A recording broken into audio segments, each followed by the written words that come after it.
Eulália Bueno está conosco, mais uma vez. Você está em Conferência Estadual Espírita pela segunda vez, inclusive e principalmente fazendo esse tour pelo interior.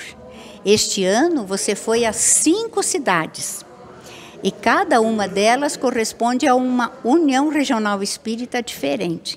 Gostaríamos que você, como esteve em todo esse interior, como você sentiu o movimento, como acha que nós estamos de movimento espírita? Primeiramente, é uma alegria estar participando desta conferência. Malena, eu fiquei encantada, porque são grupos familiares que não esquecem o vínculo da grande família, que é a Federação Espírita do Paraná. Nós vemos os braços da federação em cada casa espírita e o esforço, a perseverança, a busca pela qualificação, o entendimento, a convivência saudável entre eles.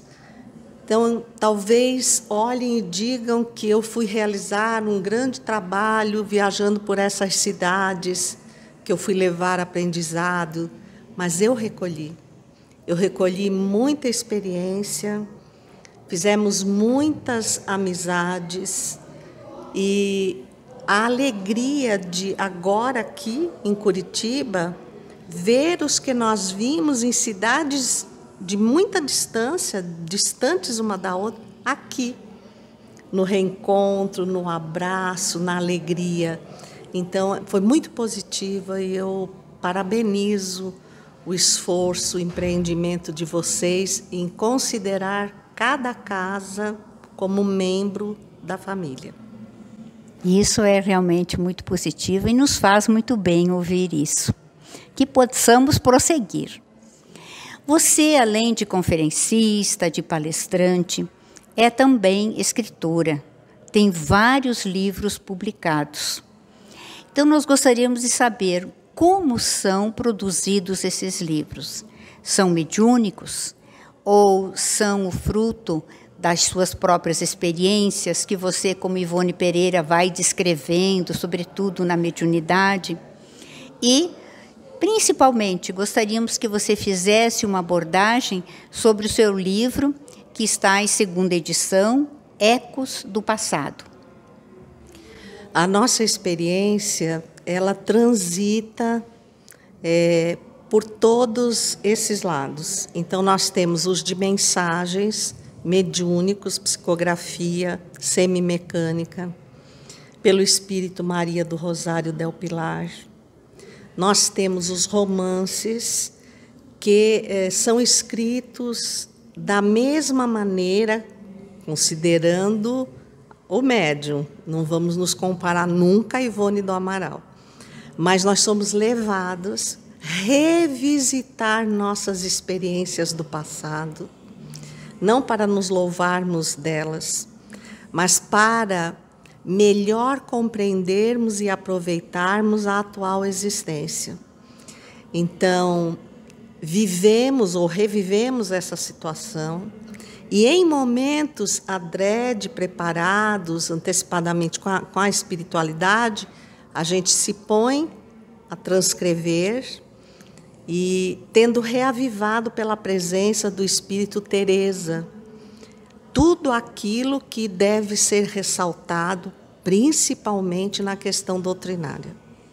É uma preocupação que eu, Eulália, tenho de que nós não tenhamos no romance a ideia de uma história vaga, que emociona, que tem um enredo, mas que fale de doutrina espírita, que nos apresente o espiritismo, a reencarnação, a lei de causa e efeito, né? Os elos familiares, as famílias que nós formamos consanguineamente, as famílias espirituais. Então, nós transitamos nesses dois meios e temos de cunho próprio, que são os infantis, hoje esgotados, né?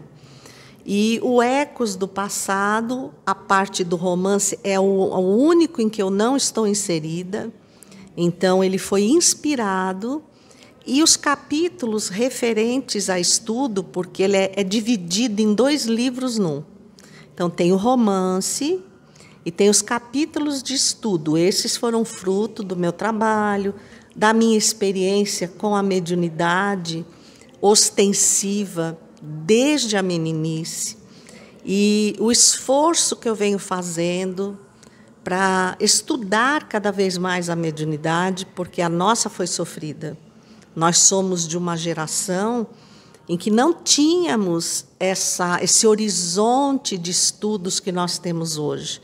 Você chegava lá, eu particularmente cheguei num processo obsessivo que hoje analiso como grave, e fui colocada no que as pessoas chamam de mesa mediúnica para trabalhar. Então, o esclarecimento veio conforme a dor se apresentava. A dor vinha mais forte, eu procurava remédio. Vinha mais forte. E um dia eu parei e pensei, meu Deus, eu acho que a mediunidade não vem para te jogar a canga do sofrimento. Eu não devo estar sabendo lidar com a mediunidade. E tomei outros rumos. Foi quando eu, com 14 anos, conheci mesmo a obra de Divaldo e de Raul. E passei a compreender a condução espírita da mediunidade. Então, como esse sofrimento foi psíquico, mas também foi físico, porque me levou a sequência de depressões muito incapacitantes, eu olhava para trás e, em toda a minha vida, eu sempre pensei, no que depender de mim, eu quero levar esclarecimento às pessoas que, porventura, sejam médiuns ostensivas, para que elas compreendam que mediunidade não é sinônimo de sofrimento, mas que a ignorância sobre a mediunidade, sim, vai causar sofrimento. Então, foi com esse propósito que nós escrevemos o Ecos do Passado, e eu vou contar uma curiosidade que eu nunca contei. Eu escrevi o livro de estudo. Quando acabei, o Espírito Teresa nos apareceu e disse, agora vamos inserir um romance. Mas como se faz isso? E para que vai se fazer isso? Eu queria um livro de estudo. Aí ela disse, mas você está na posição de executar, porque a de querer e de ser do seu modo, já passou. E te causou muitas decepções, muitos dolorosos equívocos.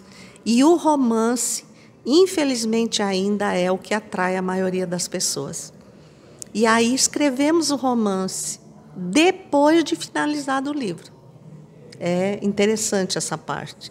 Então, você pode somente ler o romance, intercalar, ou, como muitas casas têm feito, a pessoa lê o capítulo de romance e faz o estudo do outro de estudo na reunião.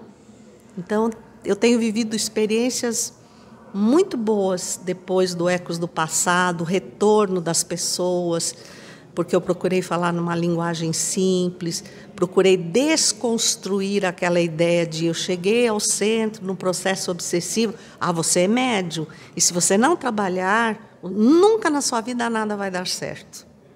Então, eu desconstruí essa ideia e trouxe as luzes do Espiritismo para que a pessoa enxergue a mediunidade não como um castigo, mas como uma bênção que oportuniza o crescimento moral no trabalho com Jesus. Nossa, ficamos encantadas ouvindo você. Você falou que faz a psicografia daí em momentos adrede estabelecidos pela espiritualidade. Isso se dá em... Assim, você tem alguns dias, alguns horários em casa, como o Divaldo tem, né? Tem os horários certos que chega o espírito, e cada espírito tem o horário para psicografar através dele. Ou você faz tudo isso só no centro espírita? Não, nós temos as psicografias da benfeitora nas tarefas realizadas no Centro Espírita. Então, as tarefas de estudo, as tarefas de mediunidade, a benfeitora sempre nos passa uma mensagem. E os livros, a parte do romance, nós temos estabelecido horários a partir de sexta-feira, que todo mundo acha, vem o fim de semana, é folga. Eu fui orientada após o Evangelho no Lar, propositalmente feita às 22 horas de sexta-feira, a família se retira e então eu fico trabalhando, não posso te precisar às horas. Vai da disponibilidade do Espírito Teresa que nos reaviva as lembranças. Mas é a madrugada toda, de sexta para sábado, de sábado para domingo e muitas vezes de domingo para segunda.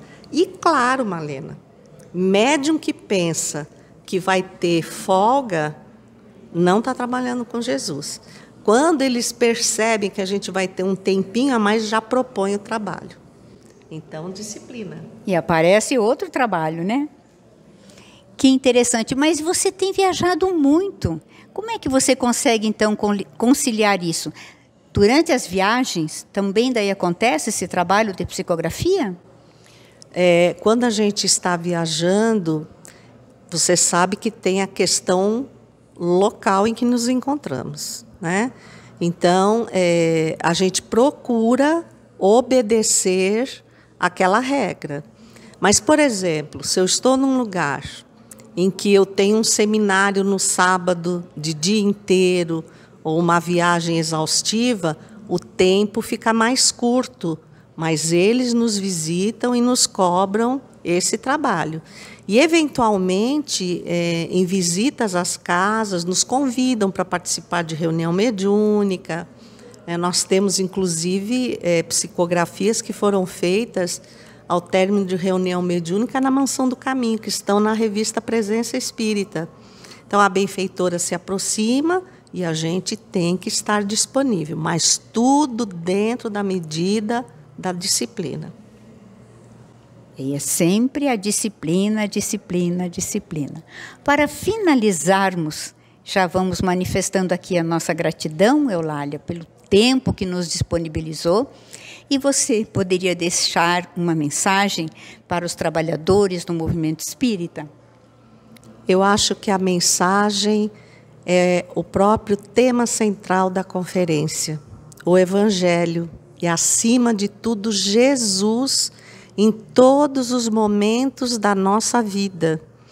Relembrando que quando nós falamos do Consolador prometido, muitas criaturas dizem que nós precisamos, nós os trabalhadores espíritas, estamos com a tarefa de recristianizar, mas é muito mais do que isso, é cristianizar, porque o Espiritismo, ele clareia tantos nossos horizontes que, particularmente comigo, foi a primeira vez no estudo e no trabalho espírita que eu olhei para o céu com os olhos cheios de lágrimas e disse, agora sim, agora eu estou me sentindo verdadeiramente cristã.